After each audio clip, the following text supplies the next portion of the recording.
सदाप्रभु परमेश्वर नाम धन्य हेउ आंभमानकर मुक्तिदाता प्रभु जीशु ख्रीष्टଙ୍କ नामରେ ଆପଣମାନଙ୍କୁ ମୋର ହାର୍ଦ୍ଦିକ ଶୁଭେଚ୍ଛା ଓ ଅଭିନନ୍ଦନ ଜଣାଏ। ସଦାପ୍ରଭୁ ଆମମାନଙ୍କୁ ବହୁତ ପ୍ରେମ କରୁଛନ୍ତି। ଆମେ ସୁସ୍ଥ ରହିବା ହିଁ ଈଶ୍ୱରଙ୍କର ଇଚ୍ଛା ଅଟେ। ଐଶ୍ୱରିକ ଆରୋଗ୍ୟ ଏହି ପ୍ରସଙ୍ଗ ନେଇ ଆମେ ଈଶ୍ୱରଙ୍କ ବାକ୍ୟ ଅଧ୍ୟୟନ କରିଛୁ। ମୁଁ ବିଶ୍ୱାସ କରେ ଯେ ଆପଣ ଚତୁର୍ଥ ଭାଗ ପର୍ଯ୍ୟନ୍ତ ଦେଖିଛନ୍ତି। ଆଜି ମଧ୍ୟ ଆସନ୍ତୁ ଆମେ ଈଶ୍ୱରଙ୍କ ବାକ୍ୟରୁ ଅଳ୍ପ ସମୟ ଅଧ୍ୟୟନ କରିବା। ଯିଶାୟ 53 ଅଧ୍ୟାୟ 10 ପଦ ଆମେ ପଢ଼ିବା। ତଥାପି ତାହାଙ୍କୁ ଚୂର୍ଣ୍ଣ କରିବାକୁ ସଦାପ୍ରଭୁଙ୍କର ଅଭିମତ ହେଲା। ସେ ତାହାଙ୍କୁ ଦୁଃଖଗ୍ରସ୍ତ କରିଅଛନ୍ତି। ତୁମ୍ଭେ ତାହାଙ୍କ ପ୍ରାଣକୁ ପାପାର୍ଥକ ବଳି କଲେ ସେ ଆପଣା ବଂଶ ଦେଖିବେ, ସେ ଦୀର୍ଘାୟୁ ହେବେ ଓ ତାହାଙ୍କ ହସ୍ତରେ ସଦାପ୍ରଭୁଙ୍କର ଇଷ୍ଟ ସିଦ୍ଧ ହେବ। ଯିଶାୟ 53 ଅଧ୍ୟାୟରେ ଯୀଶୁ ଖ୍ରୀଷ୍ଟଙ୍କର କ୍ରୁଶୀୟ ମୃତ୍ୟୁ ବିଷୟରେ ଅନେକ 100 ବର୍ଷ ପୂର୍ବରୁ ଭବିଷ୍ୟତ ବକ୍ତାଙ୍କ ଦ୍ୱାରା ଏହି କଥା କୁହାଯାଇଛି। ଯୀଶୁ କିପରି କ୍ରୁଶରେ ମୃତ୍ୟୁ ଭୋଗ କରିବେ ବୋଲି ସେହି ବିଷୟରେ ବର୍ଣ୍ଣନା କରାଯାଇଛି। ଏହି 10 ପଦରେ ଲେଖାଯାଇଛି ତାହାଙ୍କୁ ମାନେ ଯୀଶୁଙ୍କୁ ଚୂର୍ଣ୍ଣ କରିବାକୁ ସଦାପ୍ରଭୁଙ୍କର ଅଭିମତ ହେଲା। ଯୀଶୁ ଖ୍ରୀଷ୍ଟଙ୍କୁ କଲବରୀ କ୍ରୁଶରେ ଚୂର୍ଣ୍ଣ କରିବାକୁ ସଦାପ୍ରଭୁଙ୍କର ଅଭିମତ ହେଲା, ତାଙ୍କର ଇଚ୍ଛା ଥିଲା। ଏହି ପଦଟି ବୁଝିବା ଅନେକଙ୍କ ପାଇଁ କଷ୍ଟକର। କାରଣ ଯଦି ଦୁଷ୍ଟ ଜିହୁଦୀ ଲୋକମାନେ ଯୀଶୁଙ୍କୁ ମାରିଲେ, ପିଟିଲେ, କ୍ରୁଶବଦ୍ଧ କଲେ, ରୋମୀୟ ସୈନ୍ୟମାନେ ବହୁତ ନିଷ୍ଠୁର ଥିଲେ, ସେମାନେ ଯୀଶୁଙ୍କୁ ଏପରି କ୍ରୁଶରେ ମାରିଦେଲେ ବୋଲି କହିଲେ ତାହା ଆମମାନେ ସମସ୍ତେ ଗ୍ରହଣ କରିପାରୁଛୁ। ଯୀଶୁ ପବିତ୍ର ଈଶ୍ୱରଙ୍କର ପୁତ୍ର ଥିଲେ, ହେଲେ ପାପୀମାନେ ତାଙ୍କୁ ନିର୍ଯାତନା ଦେଇଥିଲେ। ଯେଉଁମାନେ ଯୀଶୁ ଖ୍ରୀଷ୍ଟଙ୍କ ବିରୁଦ୍ଧରେ ଉଠିଲେ ସେମାନେ ତାଙ୍କୁ ବଧ କରିଦେଲେ, କ୍ରୁଶରେ ମାରିଦେଲେ। ଏପରି କହିଲେ ଏହା ଆମ ପାଇଁ ଠିକ୍ ଶୁଣାଯାଉଛି କି ନାହିଁ? ଏହା ସତ୍ୟ ଯେ ଲୋକମାନେ ଯୀଶୁଙ୍କୁ ଆହତ କରିଥିଲେ, କିନ୍ତୁ ଏହି ବିଷୟକୁ ଆମେ ଜାଣିବାର ଅଛି ଯେ ପ୍ରକୃତରେ ଯିଏ ଯୀଶୁଙ୍କୁ ଆଘାତ କରିଥିଲେ, ଯିଏ ଯୀଶୁଙ୍କୁ ଯନ୍ତ୍ରଣା ଦେଇଥିଲେ, ସେ ପିତା ପରମେଶ୍ୱର ଥିଲେ। ଏହି ବିଷୟକୁ ବୁଝିବା ପାଇଁ ହୁଏତ ଆମମାନଙ୍କର ଟିକେ କଷ୍ଟ ଲାଗିପାରେ। ଆଜିକାଲି କେତେ ଲୋକମାନେ ଏହି ବିଷୟକୁ ବୁଝିବା ପାଇଁ ଚାହୁଁନାହାନ୍ତି।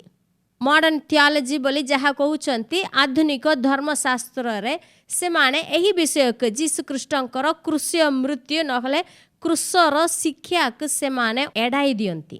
ପିତା ପରମେଶ୍ୱର ଆପଣା ଏକମାତ୍ର ପୁତ୍ରଙ୍କୁ ଚୂର୍ଣ୍ଣ କରିବାକୁ ସେ ଇଚ୍ଛୁକ ଥିଲେ, ସେ ଅଭିମତ ହେଲେ ବୋଲି ଏହି ବିଷୟକୁ ବିଶ୍ୱାସ କରିବାକୁ ସେମାନେ ମନା କରିଛନ୍ତି। ଏଇଟା କିପରି ସମ୍ଭବ ହେବ? ଈଶ୍ୱର ତ ଏତେ ପ୍ରେମମୟ ଈଶ୍ୱର ଅଟନ୍ତି, ସେ କିପରି ଆପଣା ପୁତ୍ରଙ୍କୁ କ୍ରୁଶରେ ବଧ ହେବାକୁ ଦେବେ? ଜଣେ ମନୁଷ୍ୟ ମଧ୍ୟ ଏପରି ନିଜର ପୁତ୍ରକୁ ସେ ମାରିବ ନାହିଁ। ଯଦି ମଧୁଆ ଲୋକ, ମଦ୍ୟପ ଲୋକ ମଧ୍ୟ ଏପରି କରିବ ନାହିଁ। ସଦାପ୍ରଭୁ କିପରି ଏହି ଜଗତର ସମସ୍ତଙ୍କର ଦୁଃଖ ବେଦନା ସବୁ ତାଙ୍କ ଉପରେ ରଖିବେ? ଏପରି ସେମାନେ ଭାବୁଛନ୍ତି, ପ୍ରଶ୍ନ ପଚାରନ୍ତି। ସେମାନେ ଯୀଶୁ ଖ୍ରୀଷ୍ଟଙ୍କର କ୍ରୁଶ ଏବଂ କ୍ରୁଶର ଶିକ୍ଷାକୁ ଏଡ଼ାଇ ଦିଅନ୍ତି। ଯୀଶୁ ଖ୍ରୀଷ୍ଟଙ୍କର ରକ୍ତ ଦ୍ୱାରା ହିଁ ପାପରୁ ଆମେ ଉଦ୍ଧାର ପାଇହେବ, ପାପ କ୍ଷମା ପାଇପାରିବୁ, ଏହି ବିଷୟକୁ ସେମାନେ ବିଶ୍ୱାସ କରୁନାହାନ୍ତି। ସେମାନେ କ'ଣ ଭାବନ୍ତି? କ୍ରୁଶରେ ଯୀଶୁ ମୃତ୍ୟୁ ହେଲେ ତାହା ଗୋଟେ ଦୁର୍ଘଟଣା ଭଳିଆ, ମାନେ ତାହା ଆକ୍ସିଡେଣ୍ଟାଲି ଘଟିଗଲା। କିନ୍ତୁ ଆମେ କ୍ରୁଶ ଉପରେ ଏତେ ଧ୍ୟାନ ଦେବାର ଆବଶ୍ୟକ ନାହିଁ। କ୍ରୁଶ ପ୍ରତି ଧ୍ୟାନ ଦିଅନ୍ତୁ ନାହିଁ, କିନ୍ତୁ ଯୀଶୁ ଖ୍ରୀଷ୍ଟଙ୍କର ଯେଉଁ ଭଲ ଭଲ ଶିକ୍ଷା ଅଛି, ସେ ଯାହା ଆମମାନଙ୍କୁ ଶିକ୍ଷା ଦେଇଛନ୍ତି ତାହା ପ୍ରତି ଧ୍ୟାନ ଦିଅ, ତାହାକୁ ତୁମେ ପାଳନ କର। ଯଦି ତାଙ୍କର ଶିକ୍ଷା ସବୁ ତୁମେ ପାଳନ କରିବ ତାହା ଯଥେଷ୍ଟ ବୋଲି ସେମାନେ କହୁଛନ୍ତି। କିନ୍ତୁ ପିତା ପରମେଶ୍ୱରଙ୍କର ପ୍ରେମକୁ ଆମ୍ଭମାନେ ସମ୍ପୂର୍ଣ୍ଣ ଭାବରେ ବୁଝିବାକୁ ଚାହିଁଲେ କେବଳ କଲବରୀ କ୍ରୁଶରେ ହିଁ ତାହା ଆମେ ବୁଝିହେବ। ତାଙ୍କର ସମ୍ପୂର୍ଣ୍ଣ ପ୍ରେମ କଲବରୀ କ୍ରୁଶରେ ପ୍ରକାଶିତ ହେଲା। ଏହି 10ମ ପଦକୁ ଇଂରାଜୀରେ 2ଟି ଭର୍ସନରେ ମୁଁ ଏବେ ପଢ଼ିବି। ଇଂରାଜୀରେ ଅନେକ ପ୍ରକାରର ତର୍ଜମା କରାଯାଇଛି। ସେଥିମଧ୍ୟରେ ରୋଦେନହାମ୍ସ एम्फसाइज बाइबल बोली गुटे अछि सेतिरे एपरे लेखा अछि yet Yahweh purposed to bruise him he laid on him sickness सदा प्रभु तांको चूर्ण करिबाके संकल्प करिथिले माने से पर्पस करिथिले आगर से संकल्प करिथिले आउ लेखा अछि से तांको ऊपरे रोग लोदी देले आउ गोटे बाइबल रू पढ़िबी यंग्स लिटरल ट्रांसलेशन OLT रे पर लेखा अछि and Jehovah hath delighted to bruise him he hath made him sick सदा प्रभु जीशु ख्रीष्टଙ୍କୁ चूर्ण करिबाके संतुष्ट होइचंती आ से तांको असुस्थ करिचंती माने समस्तंकर रोग जीशुଙ୍କ ऊपर से लोदी देले तांको से असुस्थ करिचंती एही दुईटी ट्रांसलेशन आपण गूगल रे जाय कि आपण चेक करि पारंती हिंदी बाइबल रे मध्य एपर ही एही वाक्य लिखा अछि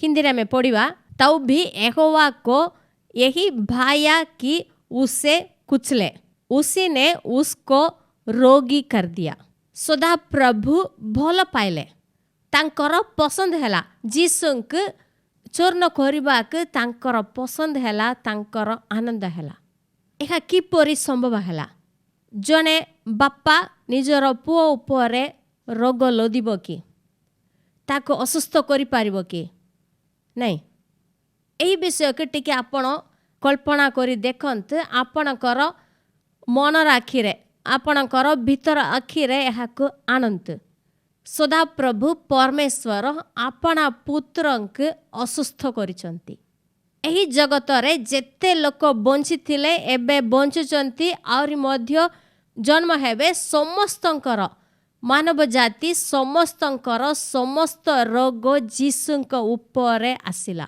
सेथिपाई लिखा अछि उसने उसको रोगी कर दिया आंभ माने जेपरि आरोग्यता पाइबो आंभ माने जेपरि सुस्थ होई पारिबो एतिपाई सदा प्रभु परमेश्वर आंभ मानकर समस्त रोग बथा आंभ मानकर पीड़ा सब जीसु ख्रीष्टंक ऊपर रखिले तांक से असुस्थ करिसंती यह केवल ईश्वरंकर प्रेम अटे पिता परमेश्वर किपरि अपना एकमात्र पुत्रंक क्षत विक्षत करी तांक बोध करी सेतिरे आनंद हेले एहाको अनेक लोक माने बुझी पार नांती किंतु पितर एही प्रकाशन पाइथिले प्रेरित 2 पर्व 23 पदरे से एपरि कहउचंती सेही व्यक्ति ईश्वरंक निरूपित संकल्प ओ पूर्व आज्ञानुसार समर्पित हुअन्ते आपण माने ताहांकु अधार्मिक मानक हस्त द्वारा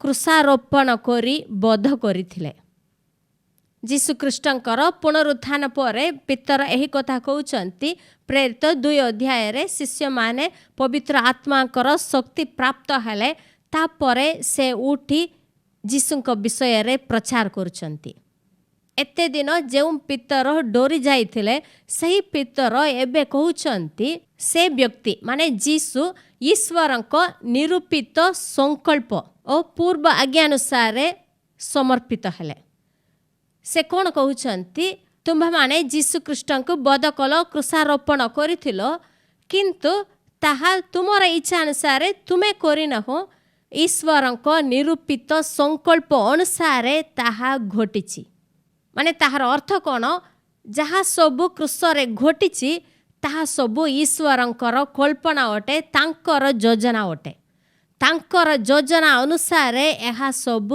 तुम्भा माने करिवछ जीसु निजे एपरि कहिचंती जहन 10 पर्व 18 पदरे केही मोठारु ताहा नै जाय नाही मात्र मु आपे ताहा दान करे ताहा दान करिबाक मोहर अधिकार अछि ओ ताहा पुनर्बार ग्रहण करिबाक मोहर अधिकार अछि मु मोहर पितांक ठारु एही आज्ञा पाइछि जीसु एठारे अपना प्राण विषय रे कहउचंती केही मध्य मोर प्राण मोठारु नै पारिबो नाही मु आपे ताहा दान करे ताहा दान करिबाक मोहर अधिकार अछि आ ताहा ग्रहण करिबाक मध्य मोहर अधिकार अछि एही अधिकार पितांक ठारु मु पाइछि हेले जीसु जानिथिले जे एही जगत पाई एही मानव जाति पाई निजरा प्राण देबा निमंते पिता परमेश्वर मते प्रेरण करिसंती एहा ही तांकर इच्छा एथिरे से ଖୁସି ହେବେ ଆନନ୍ଦ ହେବେ ବୋଲି ଯୀଶୁ ଜାଣିଥିଲେ। କେବଳ ମଣିଷ ନାହିଁ ବରଂ ପିତା ପରମେଶ୍ୱର ଯୀଶୁ ଖ୍ରୀଷ୍ଟଙ୍କୁ କ୍ରୁଶରେ ଚଢ଼ାଇବା ପାଇଁ ହସ୍ତାନ୍ତର କରିଥିଲେ। ମୋର ପୁଅକୁ ତୁମେ ନିଅ, ତାକୁ ତୁମେ କ୍ରୁଶରେ ଚଢ଼ାଅ, ତୁମେ ହତ୍ୟା କର ବୋଲି ମନୁଷ୍ୟମାନଙ୍କ ହସ୍ତରେ ପିତା ପରମେଶ୍ୱର ହସ୍ତାନ୍ତର କଲେ। ସେ ନିଜେ ସମର୍ପଣ କରିଛନ୍ତି।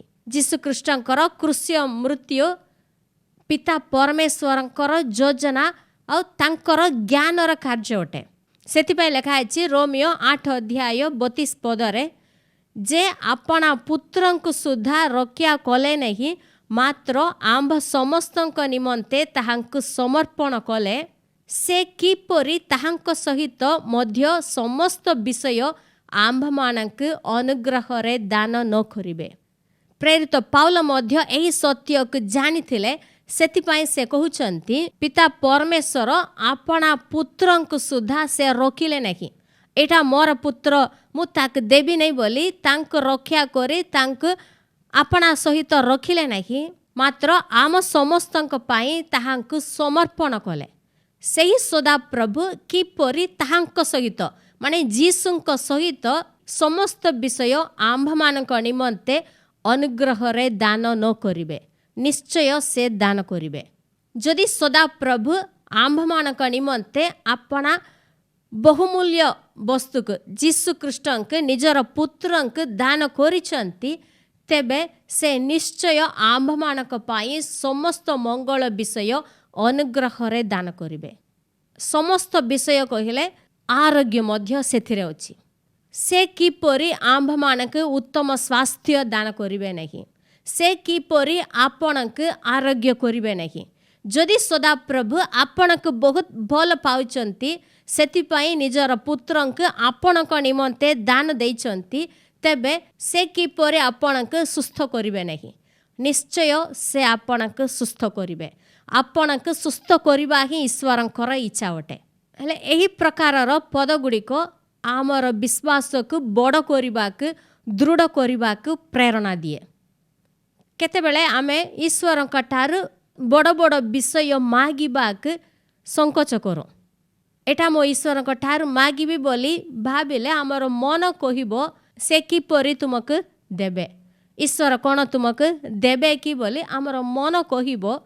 ଯଦି ବଡ଼ ରୋଗ ହୋଇଛି, ପ୍ରଭୁ ଏଇଟା ସୁସ୍ଥ କର ବୋଲି କହିବା ପାଇଁ ଆମର ମନରେ ଟିକେ ସନ୍ଦେହ ଆସୁଛି। ଏଇଟା ତ ବଡ଼ ରୋଗ, ଏଇଟା କିପରି ସୁସ୍ଥ ହେବ କି ବୋଲି ମନରେ ସନ୍ଦେହ ଉଠିପାରିବ। ହେଲେ ଏହି ବିଷୟକୁ ଆମେ ମନେ କରିବାର ଅଛି ଯେ ଯଦି ସଦାପ୍ରଭୁ ଆପଣା ପୁତ୍ରଙ୍କୁ କଲବରୀ କ୍ରୁଶରେ କ୍ଷତ ବିକ୍ଷତ ହୋଇ ମରିବାକୁ ଦେଇଛନ୍ତି, ତେବେ ସେ ନିଶ୍ଚୟ ମୋତେ ଏହି ରୋଗରୁ ସୁସ୍ଥ କରିବେ, ସେ ମୋତେ ଦୀର୍ଘାୟୁ ଦେବେ। ଏହାକୁ ଆମେ ବିଶ୍ୱାସ କରିବାର ଅଛି। ସଦାପ୍ରଭୁଙ୍କ ଠାରେ କୌଣସି ଆଶୀର୍ବାଦ ମାଗିବାକୁ ଆପଣ ସଂକୋଚ କରନ୍ତୁ ନାହିଁ। ଆପଣ ସ୍ୱାସ୍ଥ୍ୟ ପାଇବା ପାଇଁ, ଆପଣ ଦୀର୍ଘ ଜୀବନ ବଞ୍ଚିବା ପାଇଁ ଇଚ୍ଛା କରନ୍ତୁ, କାରଣ ଆପଣଙ୍କ ପାଇଁ ଯୀଶୁ ମୂଲ୍ୟ ଦେଇଛନ୍ତି। ଯଦି ସଦାପ୍ରଭୁ ଆପଣା ପୁତ୍ରଙ୍କୁ ଯୌବନ ଅବସ୍ଥାରେ, ତାଙ୍କର ଯୁବା ଅବସ୍ଥାରେ କ୍ଷତ ବିକ୍ଷତ ହୋଇ ମରିବାକୁ ଦେଇଛନ୍ତି, ତେବେ ଆମ୍ଭମାନେ ସୁସ୍ଥ ସବଳରେ ଦୀର୍ଘାୟୁ ବଞ୍ଚିବାକୁ ପଡ଼ିବ। ସଦାପ୍ରଭୁ ମୋତେ ସୁସ୍ଥ କରିବେ, ମୁଁ ସୁସ୍ଥ ରହିବା ହିଁ ଈଶ୍ୱରଙ୍କର ଇଚ୍ଛା, ସେଥିପାଇଁ ସେ ମୂଲ୍ୟ ଦେଇଛନ୍ତି ବୋଲି ଯଦି ଆପଣ ଏହି ବିଷୟକୁ ବିଶ୍ୱାସ କରୁଛନ୍ତି, ତେବେ ଆପଣ କଲବରୀ କ୍ରୁଶକୁ ସମ୍ମାନ ଦେଉଛନ୍ତି, ଆପଣ କ୍ରୁଶକୁ ଉଚ୍ଚ କରୁଛନ୍ତି, ତାଙ୍କର ପ୍ରେମକୁ ଆପଣ ବୁଝିପାରୁଛନ୍ତି। ଯୀଶୁଖ୍ରୀଷ୍ଟଙ୍କୁ ଚୂର୍ଣ୍ଣ କରିବାକୁ ସଦାପ୍ରଭୁ କାହିଁକି ସନ୍ତୁଷ୍ଟ ହେଲେ, ସେଥିରେ ସେ କାହିଁକି ଖୁସି ହେଲେ? ଆମ୍ଭମାନେ ସମସ୍ତେ ତାଙ୍କର ପ୍ରିୟ ସନ୍ତାନ ଅଟୁ। ଆମ୍ଭମାନେ ଏହି ପତିତ ଜଗତରେ ବାସ କରୁଛୁ। ଏହି ଜଗତ ପାପରେ ପୂର୍ଣ୍ଣ ହୋଇଛି, ସେଥିପାଇଁ ଅନେକ ମନ୍ଦ ବିଷୟ ଅଛି। ଆମମାନଙ୍କ ଚାରିଆଡ଼େ ଅନେକ ପ୍ରକାର ରୋଗ, ମନ୍ଦ ବିଷୟ ଘେରି ରହିଛି। ଏଥିମଧ୍ୟରେ ଆମ୍ଭମାନେ ଆରୋଗ୍ୟ ପାଇବା ପାଇଁ, ଆମେ ସୁସ୍ଥ ହେବା ପାଇଁ ସେ ଯୀଶୁଙ୍କୁ କ୍ଷତ ବିକ୍ଷତ ହେବାକୁ ଦେଲେ। ସେଥିରେ ସେ ସନ୍ତୁଷ୍ଟ ହେଲେ। କୋଟି କୋଟି ସନ୍ତାନମାନଙ୍କୁ ସୁସ୍ଥତା ଦେବା ପାଇଁ ସେ ଆପଣା ପୁତ୍ରଙ୍କୁ ଅସୁସ୍ଥ କଲେ। ସମସ୍ତଙ୍କର ରୋଗ ତାଙ୍କ ଉପରେ ସେ ଲଦି ଦେଲେ। से जेतेबेले दुखग्रस्त हेले से रोगी हेले तेबे सेथिरे पिता आनंदित हेले। आंभ माने समस्ते सुस्थ हेबारे से एते आग्रही अटंती।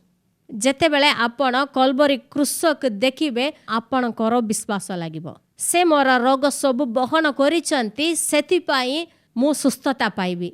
मु जेपरि सुस्थ हेबी एथिपाई जीसु मूल्य देइचंती एही रोगरु मु उद्धार पाइबी बोली आपणकर विश्वास लागिबो। मिका 7 अध्याय 18 पदरे एपर लेखा हैछि, तुम्भ तुल्य परमेश्वर किए, तुम्बे अधर्म क्षमा करिथाओ और आपना अधिकारर अवशिष्टांश लोकंकर आज्ञा लंघनर प्रति उपेक्षा करिथाओ। से चिरकाल आपना क्रोध रखती नहीं, कारण से दयारे संतुष्ट थांती। सदा प्रभुंकर तुल्य कौनसी परमेश्वर नहीं, से आम मानकर अधर्म क्षमा करती। एही पदरे आउरी मध्ये लेखा है से चिरकाल क्रोध रखती नहीं। सदा प्रभु आंभ मानकर पाप अपराध अनुसार व्यवहार करनाहांती, क्षमा करिसंती। से चिरकाल अपना क्रोध रखती नहीं, कारण कौन से दयारे संतुष्ट थांती। आंभ मानक दया देखाइबारे से संतुष्ट होती। जिसाय 53:10 आमे पढ़िलु, जीसुंकु चूर्ण करिबारे से संतुष्ट हेले। एटी मध्य सेही समान पद लेखा है संतुष्ट माने ईश्वर डिलाइट हेउचंती, से बहुत आनंद हेउचंती जो विषय रे आंभ मानक प्रति दया देखाइबारे से संतुष्ट थांती। से कहीं अपना पुत्रंक चूर्ण करिबारे से संतुष्ट हेले, ताहा द्वारा ही से आंभ मानक प्रति दया देखाई पारिबे। आंभ माने समस्ते जेपरि दया प्राप्त हो पारिबो, एथिपाई से अपना पुत्रंक क्षत विक्षत करिबारे से संतुष्ट हेले। सदा प्रभु सदा सर्वदा आंभ मानक दया देखाइबाक चाहती। आंभ मानकर पाप अनुसार क्रोधरे आंभ मानक दंड देबाक से चाहती नहीं। से जेपरि आम प्रति दया देखाई पारिबे, एथिपाई से निजर पुत्रंक समर्पण कले। माथ्यू 14 अध्याय 14 पदर एपर लेखा है, और से नौकारु बाहरी बहु संख्यक लोकंक देखी सेमानक प्रति दयारे विगलित हेले और सेमानकर रोगी मानक आरोग्य कले। माथ्यू, मार्क, लूक, जोहन एही 4टी सुसमाचार जदि आपण पढ़िबे एही पदक आपण बारंबार देखिबाक पाइबे। जीसु दयारे विगलित हेले। जीसु बहु संख्यक लोकंक देखिले तांको मनरे दया लागिला, से दयारे विगलित हेले। सेथिपाई से कोन कले, सेटारे जेते रोगी माने थिले समस्तंक से आरोग्य कले, सेमानकर रोगरु उद्धार कले। जीसु एही जगतरे अनेक रोगी मानक सुस्थ कले। मु जने ईश्वरंकर पुत्र, एही रोग सब सुस्थ करिवा पाई मोहर अधिकार अछि, मोहर शक्ति सामर्थ्य अछि बोली ताहा देखाइबा पाई से सेमानक सुस्थ कले नहीं। से दयारे विगलित हेले। जे माने रोगग्रस्त होइचंती, पीड़ित अवस्था अछंती, सेमानक देखिबा बेले तांकर मनरे दया लागिला। से दयारे विगलित हेले, सेथिपाई सेमानक सुस्थ कले। जीसुंक निकटरे जेते लोक माने तांकर दया पाइबाक आसिले, से माने सुस्थ हेले। जने अंध लोक विषय आमे जानिछु, से बहुत चित्कार करी कहिबाक लागिला जे, हे जीसु दाऊद संतान मते दया करंतु। जेते बेले जीसु एही रोब सुनिले मते दया करंतु बोली एही रोब सुनिले, संगे संगे से छिड़ा हेले, ताकु से आरोग्य कले। एहा ही ईश्वरंकर प्रेम अटे। केते प्रेममय ईश्वरंकर सेवा में करूछु। देखंतु से आम मानक दया करिबारे संतुष्ट होइचंती। जगतर लोक माने समस्ते पापी हेले। आदमक द्वारा समस्ते पापी होइतिलु। सदा प्रभुंकर दया आमे पाइबार योग्य होई नथिलु। आम माने समस्ते जेपरि दया पाइबु, एथिपाई से अपना निजर पुत्रंक पापार्थक बलि रूपे से समर्पण कले। तांक क्रूसरे चूर्ण करिबारे से आनंद हेले, कारण ताहा द्वारा ही एही जगत दया प्राप्त होई पारिबो। आम्भमानक दया देखाइबारे से बहुत खुशी हुअन्ति। आम्भमानकर मंगल पाई सदा प्रभु जेते दूर जीवाकु भी से प्रस्तुत हेले। आम्भमाने आरोग्य पाइबा पाई से अपना पुत्रंकु चूर्ण करिबाकु मध्य से प्रस्तुत हेले। एही ईश्वरंकर प्रेम विषय रे सुनिबा परे एहाक छाड़ी देबा उचित नुहे। सदा प्रभु मते एते प्रेम करिसंती निजर पुत्रंक उपरे मोर रोग सबु से लोदी देइचंती। जीसु मो पाई रोगग्रस्त होइचंती। एबे मो रोगग्रस्त हेबि नहीं। एही रोगरु मो उद्धार पाइबी। मो सुस्थ सबल रे एही जगत रे दीर्घायु बंचिबी बोली एहाकु मो जीवनर अनुभव करिबार अछि। आजिर मंडली जीसु ख्रीष्टंकर सेही क्रूसीय मृत्युर फलकु पाइबार अछि। ताहाकु प्रतिदिन आमे अनुभव करिबार अछि। आम्भमाने जेपरि आशीर्वाद पाई पारिबु आरोग्यता पाई पारिबु एतिपाई पिता परमेश्वर निजर पुत्रंक समर्पण कले और जीसु मध्य निजक समर्पण कले।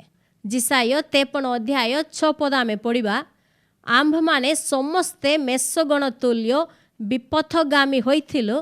आम्भमाने प्रत्येक अपना अपना बाट आड़े फेरिओछु आउ सदा प्रभु आम्भ समस्तंकर अपराध ताहांक उपरे बर्ताई अछंती। से उपद्रव प्राप्त हेले तथापि से आपणाक नम्र करी अपना मुख पिठाइले नहीं। बधस्थानक नियाजिबा मेष शाबक तुल्य लोम छेदक मानक सम्मुखरे नीरव मेसी तुल्य होई से अपना मुख पिठाइले नहीं। आम्भमाने समस्ते एही मानव जाति आमे समस्ते विपथगामी होइथिलो। आम्भमाने निज निज बाटारे चली जाइथिलो। आम्भमानकर अपराध सब पिता परमेश्वर जीसुंक उपरे बर्ताइछंती। समस्त पापर दंड से बोहिले जेतेबेले जीसु जंत्रणा पाइले करड़ा प्रहार कराहला समस्त जंत्रणा करिबा बेले से कौनसी कथा कहिले नहीं। से अपना मुख पिठाइले नहीं। से नीरव रहिले। काहेकि जीसु नीरव रहिले से जानितिले जे मोर वाक्य सबु शक्तिशाली अटे। सदा प्रभु अपना वाक्य द्वारा कथा द्वारा आकाश मंडल और पृथ्वीर निर्माण करिसंती। सेही वाक्य एबे जीसु होइचंती। सेही जीसुंकर कथा सबु शक्तिशाली थिला। जदि जीसु किछि कहिबे तेबे जेते लोक माने तांकर चारिआडे ठिया होइचंती समस्ते 500 परि होई जिवे। ताहा से जानितिले मु जदि किछि कहिबी एले एही क्रूसीय मृत्यु घटिबो नहीं। पिता जेउ उद्देश्य नेई मते प्रेरण करिसंती ताहाकु मु संपूर्ण भावरे मु समाप्त करिबार अछि। सेतिपाई जीसु नीरव हेले। लोक माने अनेक प्रकारर निंदा कले ताड़ना देले तांकु जंत्रणा कले ताहा सबु जीसु सहिले। और मध्य पितांक आडरु जेउ दंड आसिला लोक मानकर समस्तंकर रोग तांको उपरे रखा हैला ताहा सबु जीसु नीरवरे सहिले। से किछि मध्य कथा कहिले नहीं। मु तो किछि पाप करि नै मु काहेकि एहा सबु सहिबी मु काहेकि ए सबु बोही नेबी बोली जीसु किछि मध्य कहिले नहीं। से आम्भमानक निमंते नीरव हेले। जीसु आपणक पाई मो पाई सेही दिन नीरव हेले। कौनसी कथा से कहिले नहीं। आम्भमाने जेपरि ईश्वरंकर संतान होई पारिबु आम्भमाने जेपरि आरोग्य पाई पारिबु एथिपाई जीसु नीरव हेले। जीसु अपना मुख पिठाइले नहीं। किंतु आम्भमाने वर्तमान रोग विरुद्ध रे शैतान विरुद्ध रे आमे मुख पिठाइबार अछि। ता विरुद्ध रे आमे कथा कहिबार अछि। जदि आपणक शरीर रे किछि रोग अछि नहले आपणक परिवार रे जहार किछि रोग हेछि तेबे आपण नीरव रहंत नहीं। जीसु मोर रोग सब बोही नैचंती। से मो पाई मूल्य देइचंती। मु सुस्थ हेबा पाई कलवरी क्रूस रे से रोगी हेले तांक प्रहार रे मु सुस्थ होइछि बोली आपण एबे कहिबार अछि। जीसु मुख पिटाइले नहीं। आम्भे एबे मुख पिठाइबार अछि। जेउ शत्रु रोग आनिवछि सेही शैतान विरुद्ध रे आमे कहिबार अछि। ଯୀଶୁ ଖ୍ରୀଷ୍ଟଙ୍କ ନାମରେ ଏହି ରୋଗ ମୋ ଶରୀର ଠାରୁ ଦୂର ହେଇଯା। ଯୀଶୁଙ୍କ ନାମରେ ମୁଁ କହୁଛି ଏହି ରୋଗ ଦୂର ହେଇଯା ବୋଲି ଆମେ କହିବାରୁଛି, ରୋଗକୁ ଆଜ୍ଞା ଦେବାରୁଛି। ଯଦି ଆପଣ ଏହିପରି କହିବାକୁ ଆରମ୍ଭ କରିବେ ହେଲେ ଶୈତାନ ଆପଣଙ୍କ ପାଖକୁ ଆସିବ ନାହିଁ, ସମସ୍ତ ରୋଗ ଆପଣଙ୍କ ଠାରୁ ଚାଲିଯିବ। କଲବରୀ କ୍ରୁଶରେ ଯାହା ଘଟିଛି ବୋଲି ଆମେ ପ୍ରଥମେ ଜାଣିବାର ଅଛି, ସେହି ସତ୍ୟକୁ ଜାଣିଲା ପରେ ତାହାକୁ ଆମେ କହିବାର ଅଛି। ମୁଁ କାହିଁକି ଏହି ରୋଗକୁ ମୁଁ ସହିବି, ମୁଁ କାହିଁକି ରୋଗୀ ହେବି? ଯୀଶୁ ମୋ ପାଇଁ ରୋଗୀ ହେଇଛନ୍ତି, ସେ ମୋତେ ସୁସ୍ଥତା ଦେଇଛନ୍ତି। ଏହାକୁ ଆମେ ବିଶ୍ୱାସ ସହ କହିବା। ପ୍ରେରିତ 16 ଅଧ୍ୟାୟରେ ଏକ ଘଟଣା ଲେଖା ହେଇଛି, 22 ଆଉ 23 ପଦ ଆମେ ପଢ଼ିବା। ସେଥିରେ ଲୋକ ସମୂହ ମଧ୍ୟ ସେମାନଙ୍କ ବିରୁଦ୍ଧରେ ଉଠିଲେ। ପୁଣି ବିଚାରକର୍ତ୍ତାମାନେ ସେମାନଙ୍କର ବସ୍ତ୍ର କାଢ଼ି ପକାଇ ସେମାନଙ୍କୁ ବେତ୍ରାଘାତ କରିବା ପାଇଁ ଆଜ୍ଞା ଦେଲେ। ସେମାନେ ସେମାନଙ୍କୁ ବହୁତ ପ୍ରହାର କରାଇଲା ଉତ୍ତାରେ କାରାଗାରରେ ନିକ୍ଷେପ କରି ସେମାନଙ୍କୁ ସାବଧାନରେ ରକ୍ଷା କରିବା ନିମନ୍ତେ କାରାରକ୍ଷକଙ୍କୁ ଦୃଢ଼ ଆଜ୍ଞା ଦେଲେ। ଏହି ଲୋକମାନେ ଯୀଶୁଙ୍କ ବିଷୟରେ ପ୍ରଚାର କରୁଛନ୍ତି, ଆମ୍ଭମାନଙ୍କର ରୀତିନୀତି ବିରୁଦ୍ଧରେ ସେମାନେ ଅନେକ କଥା କହୁଛନ୍ତି ବୋଲି ପାଉଲ ସିଲାଙ୍କ ବିରୁଦ୍ଧରେ ଅନେକ ଲୋକମାନେ ଉଠିଲେ। ସେମାନେ ସେମାନଙ୍କର ବସ୍ତ୍ର କାଢ଼ି ଦେଇ ବହୁତ ମାରିଲେ, ପିଟିଲେ, ତାପରେ କାରାଗାରରେ ରଖିଲେ। ଏଥର ଏପରି ସେମାନେ ମାରିବା ବେଳେ ପାଉଲ କିଛି ମଧ୍ୟ କହିଲେ ନାହିଁ। କିନ୍ତୁ ପ୍ରେରିତ 22 ଅଧ୍ୟାୟରେ ଆଉ ଥରେ ଏପରି ଘଟିବାକୁ ଲାଗିଲା। ସେ ସମୟରେ ପାଉଲ କିଛି କହିବାକୁ ଲାଗିଲେ। ପ୍ରେରିତ 22 ଅଧ୍ୟାୟ 22 ପଦରେ ଆମେ ପଢ଼ିବା। ଲୋକମାନେ ଏହି ପର୍ଯ୍ୟନ୍ତ ତାଙ୍କ କଥା ଶୁଣି ବଡ଼ ପାଟିରେ କହିଲେ, ଏପରି ଲୋକଟାକୁ ପୃଥିବୀରୁ ଦୂର କର, କାରଣ ତାର ବଞ୍ଚି ରହିବା ଉଚିତ ନୁହେଁ। ଆଉ ଯେତେବେଳେ ସେମାନେ ଚିତ୍କାର କରି ଆପଣା ଆପଣା ବସ୍ତ୍ର ଫୋପାଡ଼ି ଆକାଶ ଆଡ଼କୁ ଧୂଳି ପକାଇବାକୁ ଲାଗିଲେ, ସେତେବେଳେ ସହସ୍ର ସେନାପତି ତାଙ୍କୁ ଗଡ଼ ଭିତରକୁ ଘେନିଯିବା ପାଇଁ ଆଜ୍ଞା ଦେଲେ। ପୁଣି ଲୋକେ କାହିଁକି ତାଙ୍କ ବିରୁଦ୍ଧରେ ଏ ପ୍ରକାର ଚିତ୍କାର କରୁଛନ୍ତି, ଏହା ଜାଣିବା ପାଇଁ କରଡ଼ା ପ୍ରହାର ଦ୍ୱାରା ତାଙ୍କୁ ପରୀକ୍ଷା କରିବା ନିମନ୍ତେ ଆଦେଶ ଦେଲେ। ସେମାନେ ତାଙ୍କୁ କଷା ମାରିବା ପାଇଁ ବାନ୍ଧିଲା ଉତ୍ତାରେ ସେ ନିକଟରେ ଠିଆ ହୋଇଥିବା ସତ ସେନାପତିକୁ କହିଲେ, ଜଣେ ରୋମିଓ ପ୍ରଜାର ବିଚାର ନ କରି ତାକୁ କରଡ଼ା ମାରିବା ଆପଣମାନଙ୍କ ପକ୍ଷରେ କି ଆଇନ ସଙ୍ଗତ? ସେହି ସତ ସେନାପତି ଏହା ଶୁଣି ସହସ୍ର ସେନାପତିଙ୍କ ନିକଟକୁ ଯାଇ ତାଙ୍କୁ ସେହି କଥା ଜଣାଇ କହିଲେ, ଆପଣ କ'ଣ କରିବାକୁ ଯାଉଛନ୍ତି? ଏହି ଲୋକ ତ ଜଣେ ରୋମିଓ। ସେଥିରେ ସହସ୍ର ସେନାପତି ଆସି ତାଙ୍କୁ କହିଲେ, ମୋତେ କୁହ, ତୁମେ କି ଜଣେ ରୋମିଓ? ସେ କହିଲେ, ହଁ। ସେଥିରେ ସହସ୍ର ସେନାପତି ଉତ୍ତର ଦେଲେ, ଅନେକ ଅର୍ଥ ଦେଇ ମୁଁ ଏହି ନାଗରିକ ପଦ ପ୍ରାପ୍ତ ହୋଇଅଛି। ପାଉଲ କହିଲେ, କିନ୍ତୁ ମୁଁ ଜନ୍ମରେ ରୋମିଓ। ତେବେ ଯେଉଁମାନେ ତାଙ୍କୁ ପରୀକ୍ଷା କରିବାକୁ ଉଦ୍ୟତ ଥିଲେ ସେମାନେ ତତ୍କ୍ଷଣାତ୍ ସେଥିରୁ ନିବୃତ୍ତ ହେଲେ। ଆଉ ସହସ୍ର ସେନାପତି ସୁଦ୍ଧା ସେ ଯେ ଜଣେ ରୋମିଓ ଏହା ବୁଝିବାରୁ ଓ ତାଙ୍କୁ ବାନ୍ଧିବାରୁ ଭୀତ ହେଲେ।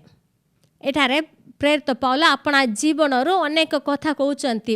ଈଶ୍ୱର ମୋତେ କିପରି ଆହ୍ୱାନ କରିଛନ୍ତି, ମୁଁ କାହିଁକି ଈଶ୍ୱରଙ୍କର ସେବା କରୁଛି, ଯୀଶୁଙ୍କ ବିଷୟରେ ମୁଁ ପ୍ରଚାର କରୁଛି ବୋଲି ଅନେକ କଥା କହିଲେ। ତାହା ଶୁଣି ସେମାନେ ପାଉଲଙ୍କ ବିରୁଦ୍ଧରେ ଉଠିଛନ୍ତି। ଏହି ଲୋକକୁ ପୃଥିବୀରୁ ଦୂର କର, ତାକୁ ବଧ କର ବୋଲି ସମସ୍ତେ ପାଟି କରୁଛନ୍ତି। ଲୋକମାନେ କାହିଁକି ଏତେ ଚିତ୍କାର କରୁଛନ୍ତି ବୋଲି ସହସ୍ର ସେନାପତି ଜାଣି ନାହିଁ। ସେଥିପାଇଁ ସେ କ'ଣ ଭାବିଲେ, ପାଉଲଙ୍କୁ କରଡ଼ା ପ୍ରହାର କରି ମୁଁ ପରୀକ୍ଷା କରିବି। ପାଉଲଙ୍କୁ ମାରିବା ପାଇଁ ଯେତେବେଳେ ବାନ୍ଧିଲେ, ପାଉଲ ସେହି ସେନାପତିଙ୍କୁ ଗୋଟେ କଥା କହିଲେ। ସେ ପଚାରିଲେ, ଜଣେ ରୋମିଓ ପ୍ରଜାର ବିଚାର ନ କରି କରଡ଼ା ମାରିବା କି ଆପଣଙ୍କ ପକ୍ଷରେ ଆଇନ ସଙ୍ଗତ? ଯେତେବେଳେ ସତ ସେନାପତି ଏହା ଶୁଣିଲେ, ସେ ସାଙ୍ଗେ ସାଙ୍ଗେ ଯାଇ ସେ ସହସ୍ର ସେନାପତିକୁ କହିଲା, ଆପଣ କ'ଣ କରିବାକୁ ଯାଉଛନ୍ତି? ଏ ତ ଜଣେ ରୋମିଓ।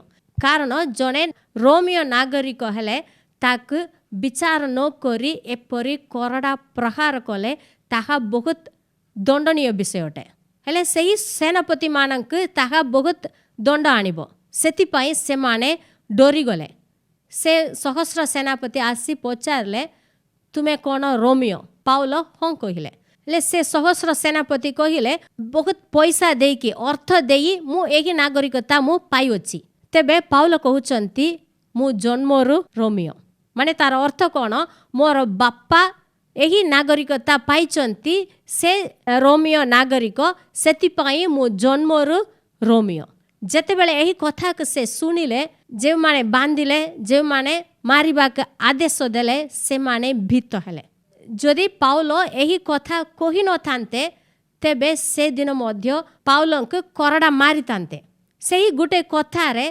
जे माने मारिबा के चेष्टा कले से माने भयभीत हेले कारण से जणाइले जे मु जने रोमियो सेही काल रे जिहुदी माने बहुत पैसा देकी रोमियो नागरिकता पाई पारुथिले से माने जिहुदी वंश होइथिले मध्य पैसा देकी सेही नागरिकता मध्य से माने पाई पारिबे हेले पाउलो जने जिहुदी आउ रोमियो एही कथा जणाइबा द्वारा सेही दिन सेही दंडरू से रक्षा पाइले एही घटनारो आमे गोटे विषय शिखिबार अछि जे आम्भ माने एही जगत रे बास करूछो एही पतित जगत रे आमे बास कले मध्य आम्भ माने स्वर्गर नागरिक अटो जदि आपण जीशु ख्रीष्टंक विश्वास करूछंती हेले आपण स्वर्गर नागरिक अटंती हेत आमे एही देश रे बास करूछो किंतु आम्भ माने प्रकृत रे ईश्वरंकर संतान होइछो आमे स्वर्गर नागरिक सेतिपाई जेतेबेले रोग आसे आमे भयभीत हेबा नाही आमे कहिबार अछि मु जने स्वर्गर नागरिक जीशु मो पाई मोर रोग सबु से बोही नैचंती सेतिरु से मते उद्धार करिचंती सेतिपाई एही रोग मो शरीर रे रहिबा विधि संगीत नुहे मु रोगी हेबा आईनगत नुहे एहाक आमे कहिबार अछि पाउलो जेपरि कहिले ठीक सेपरि आमे मध्य कहिबार अछि शत्रु मो शरीर रे एही रोग आनिबाक ताहार अधिकार नाही बोली जदि आपण कहिबे तेबे शत्रु शैतान डोरिबो आपणक देखि से भीत हेबो कारण से जानिछि जे आपण ईश्वरंकर संतान आपण स्वर्गर नागरिक बोली से जानिछि आमे किछि अर्थ देई एही आशीर्वाद नहले एही सुविधा आमे पाई नहीं आम्भ मानक निमंते जीशु मूल्य दैछंती आम्भ मानकर निजर क्रिया कर्म द्वारा नहले आम्भ मानकर धन संपत्ति देकी आमे एहा पाई नहीं आम्भ मानक प्रत्येक विश्वासी मानक स्वर्गर नागरिक करिबा पाई पिता परमेश्वर आपणा निजर पुत्रंक दान दैछंती आउ जीशु मध्य आपणा प्राण दैछंती आम्भ मानक निमंते से जंत्रणा पाइले आम्भ मानक निमंते से क्षत विक्षत हेले आम्भ मानक निमंते से आघात हेले एहा सब काईकि आम्भ माने जेपरि ईश्वरंकर समस्त आशीर्वाद सुस्थता पाई पारिबु एथिपाई जीशु मूल्य दैछंती एही सत्य के आम्भ माने गभीर भाव रे मने रखिबार अछि आमे विश्वास करिबार अछि आमे तो ए जगत रे बंचुछो समस्तंक जहा आसुची आमक मध्य आसीबो बोली आमे कहिबा नाही भूल भाव रे हमर मुख आमे पिठाइबा नाही ठीक भाव रे सत्य जहा होची ताहाको आमे मुख पिठाई कहिबार अछि जदि शैतान किछि रोग कष्ट दुख आम जीवन रे आनिले आमे साहस रे कहिबार अछि जे हे शैतान मोर जीवन रे तू किछि करि पारिबो नाही तोर हस्त मो जीवन रु तुमे खाड़ी नियो मोर शरीर रु तोर हस्त खाड़ बोली आमे अधिकार पूर्वक आमे कहिबार अछि जदि आपण एपरि कहिबे तेबे से जानिबो जे जीशु क्रूसरे जहा करिसंती ताहाकु एही लोकटा जानिछि से सत्य को जानि पारिछि आर जीवन रे मु किछि कार्य करि पारिबि नै बोली शैतान आपणक जीवन ठारू पळै जिवो समस्त रोग आपणक शरीर ठारू बाहरिबो सदा प्रभु आम्भ मानक बहुत प्रेम करिसंती सेथिपाई एपरि महान कार्य କଲବରୀ କ୍ରୁଶ ଦ୍ୱାରା କରିସାରିଛନ୍ତି। ଏହାକୁ ଆମେ ବିଶ୍ୱାସ କରିବା। ଶୈତାନ ଯେଉଁ ରୋଗ ସମସ୍ୟା ଆମ ବିରୁଦ୍ଧରେ ଆଣିଲେ ବି ଆମେ ସାହସ ଧରିବା। ଯୀଶୁଙ୍କ ନାମରେ ସମସ୍ତ ମନ୍ଦ ବିଷୟକୁ ଆମେ ଦୂର କରିବା। ଆସନ୍ତୁ ଆମେ ପ୍ରାର୍ଥନା କରିବା। ହେ ଆମମାନଙ୍କର ଦୟାଳୁ ପିତା ପରମେଶ୍ୱର, ତୁମର ପବିତ୍ର ମହାନାମର ଧନ୍ୟବାଦ ଧନ୍ୟବାଦ ଧନ୍ୟବାଦ ଦେଉଛି ବାପା। ଆମ୍ଭମାନଙ୍କର ମୁକ୍ତିଦାତା ପ୍ରଭୁ ଯୀଶୁଖ୍ରୀଷ୍ଟଙ୍କ ନାମରେ ପ୍ରଭୁ ଆମେ ତୁମ ନିକଟକୁ ଆସୁଛୁ ବାପା। ତୁମରି ବାକ୍ୟ ଦ୍ୱାରା ପ୍ରଭୁ ଆମମାନଙ୍କୁ ତୁମେ ଯେଉଁ କଥା କହିଅଛ, ଯେଉଁ ଶିକ୍ଷା ଦେଇଅଛ, ସେଥିପାଇଁ ଧନ୍ୟବାଦ ଦେଉଛୁ ବାପା। ପ୍ରଭୁ ତୁମେ ଆମମାନଙ୍କୁ ବହୁତ ପ୍ରେମ କରୁଛ। ଆମ୍ଭମାନଙ୍କୁ ଦୟା ଦେଖାଇବାକୁ ପ୍ରଭୁ ତୁମେ ସନ୍ତୁଷ୍ଟ ହୋଇଛ। ପ୍ରଭୁ ଯେଉଁମାନେ ଏହି ବାକ୍ୟ ଶୁଣିଛନ୍ତି ଓ ମୋ ସହିତ ପ୍ରାର୍ଥନା କରୁଛନ୍ତି, ପ୍ରତ୍ୟେକଙ୍କୁ ତୁମେ ଆଶୀର୍ବାଦ କର। ପ୍ରଭୁ ତୁମର ଏହି ମହାନ ପ୍ରେମକୁ ସମସ୍ତେ ଯେପରି ବୁଝିପାରିବେ ଏଥିପାଇଁ ତୁମେ ସାହାଯ୍ୟ କର। ପ୍ରଭୁ କଲବରୀ କ୍ରୁଶରେ ଯୀଶୁ ଆମ୍ଭମାନଙ୍କର ସମସ୍ତ ରୋଗ ବୋହି ନେଇଛନ୍ତି। ତାହାଦ୍ୱାରା ଯୀଶୁଖ୍ରୀଷ୍ଟଙ୍କ ପ୍ରହାରରେ ଆମ୍ଭମାନଙ୍କୁ ତୁମେ ସୁସ୍ଥ କରିଅଛ, ସେଥିପାଇଁ ଧନ୍ୟବାଦ ଧନ୍ୟବାଦ ଦେଉଛୁ ବାପା। ପ୍ରଭୁ ଯେଉଁମାନେ ରୋଗଗ୍ରସ୍ତ ହୋଇଛନ୍ତି, ବର୍ତ୍ତମାନ ପୀଡ଼ିତ ଅବସ୍ଥାରେ ଅଛନ୍ତି, ପ୍ରତ୍ୟେକଙ୍କୁ ତୁମେ ଆଶୀର୍ବାଦ କର। ପ୍ରଭୁ ସେମାନଙ୍କର ସମସ୍ତ ରୋଗ ପୀଡ଼ାକୁ କ୍ରୁଶରେ ପ୍ରଭୁ ଯୀଶୁଙ୍କ ଉପରେ ତୁମେ ରଖିଅଛ। ତୁମେ ଯୀଶୁଙ୍କୁ ଅସୁସ୍ଥ କରିଥିଲ, ତାହାଦ୍ୱାରା ପ୍ରଭୁ ସେମାନେ ସୁସ୍ଥ ହୋଇଛନ୍ତି। ପ୍ରଭୁ ସେମାନେ ଯେପରି ବିଶ୍ୱାସରେ ଏହି ସୁସ୍ଥତା ପାଇପାରିବେ ଏଥିପାଇଁ ତୁମେ ସାହାଯ୍ୟ କର। ଯୀଶୁଖ୍ରୀଷ୍ଟଙ୍କ ନାମରେ ସେମାନେ ସୁସ୍ଥ ହେଉନ୍ତୁ। ପ୍ରଭୁ ଆମ୍ଭମାନେ ଯେପରି ଆଶୀର୍ବାଦ ପାଇବୁ ଏଥିପାଇଁ ତୁମେ କଲବରୀ କ୍ରୁଶରେ ନୀରବ ହେଲ, ତୁମେ ମୁଖ ଫିଟାଇଲ ନାହିଁ। ପ୍ରଭୁ ସେଥିପାଇଁ ଧନ୍ୟବାଦ ଦେଉଛୁ ବାପା। ଆଜି ଆମ୍ଭମାନେ ଯେପରି ଶତ୍ରୁ ବିରୁଦ୍ଧରେ ଆମେ କଥା କହିପାରିବୁ, ଆମେ ଆଜ୍ଞା ଦେଇପାରିବୁ, ଏଥିପାଇଁ ଆମମାନଙ୍କୁ ତୁମେ ସାହାଯ୍ୟ କର। ପ୍ରଭୁ ଯେଉଁମାନେ ବିଶ୍ୱାସ ସହ ପ୍ରାର୍ଥନା କରୁଛନ୍ତି, ପ୍ରତ୍ୟେକଙ୍କୁ ତୁମେ ଆଶୀର୍ବାଦ କର। ପ୍ରତ୍ୟେକ ପରିବାରର ଆବଶ୍ୟକତା ତୁମେ ଜଗାଅ। ପ୍ରଭୁ ଆମ୍ଭମାନଙ୍କର ପାଳକ ଚାଳକ ହୋଇ ପ୍ରଭୁ ତୁମେ ଆମ୍ଭମାନଙ୍କୁ କଢ଼ାଇ ନିଅ, ଅନୁଗ୍ରହ କର। ଏହି ପ୍ରାର୍ଥନା ନାଜରୀୟ ଯୀଶୁଖ୍ରୀଷ୍ଟଙ୍କ ନାମରେ ମାଗିଲି, ଆମେନ୍। ଯଦି ଆପଣ ଏହି ବାର୍ତ୍ତା ଦ୍ୱାରା ଆଶୀର୍ବାଦ ପାଇଛନ୍ତି, ତେବେ ଆପଣଙ୍କର ବନ୍ଧୁ ଏବଂ ସମ୍ପର୍କୀୟମାନଙ୍କୁ ଏହା ସେୟାର କରନ୍ତୁ।